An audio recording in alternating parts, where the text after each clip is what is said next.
Former President Donald Trump faces another indictment. This one, like the last one, has to do with the time between when Trump lost the election and when the results were eventually certified by Congress after the chaos at the U.S. Capitol.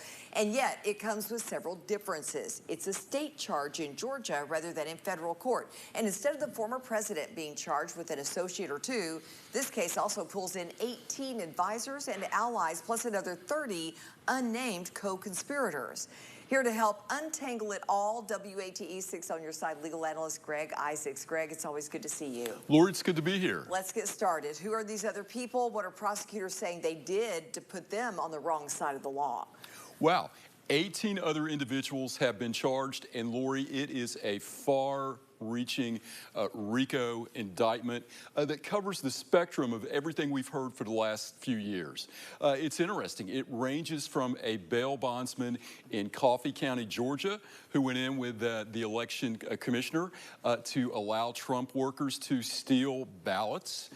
It talks about a minister from Illinois who drove to knock on the door of the election workers they were trying to intimidate to get them to admit they had cooked the ballots in Fulton County. And then the usual suspects, Giuliani, Mark Eastman, Mark Meadows. Who can forget Sidney Powell and her beret? But RICO is a far-ranging thing. You just have to have a common purpose to engage in illegal activity, and that's what the Fulton County DA said these 18 people did, and it is far-reaching. Let's talk more about what they allegedly did. This indictment lays out a number of what it calls overt acts in furtherance of the conspiracy.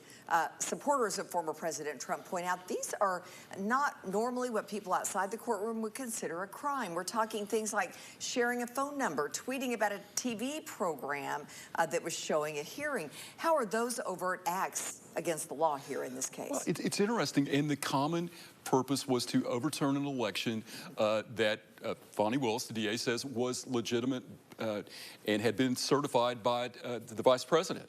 So these overt acts, things that could be mundane, and there are lawyer after lawyer, Eastman, you've got Giuliani, Powell that have been indicted, but what they're saying is their memorandum saying it's okay to not certify the election. It's okay to seize the election voting machines.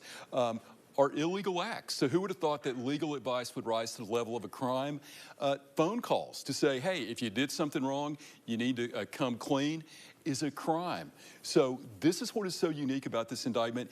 It is as broad can be. So it's going to be interesting how this far-reaching, it's kind of a shotgun approach, indictment works out. But also it's interesting with these 18 people, how you get them to cooperate against, for example, Trump, because they're all common, but they're all unrelated. Like the bondsman in the Coffee County basement going through ballots. You can't put them all in one room has together. Nothing to do with Sidney Powell in Washington, D.C. We're out of time.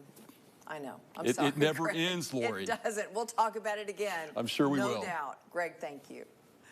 Oh, Greg is a good sport there. We could talk about this for a long time, and we will continue to keep you updated. If you have a legal question, send it to AskIsaacs@WATE.com. And remember, we talk with Greg every Wednesday at 5:30 right here on WATE 6 on your side. We try to keep it at around 3 minutes.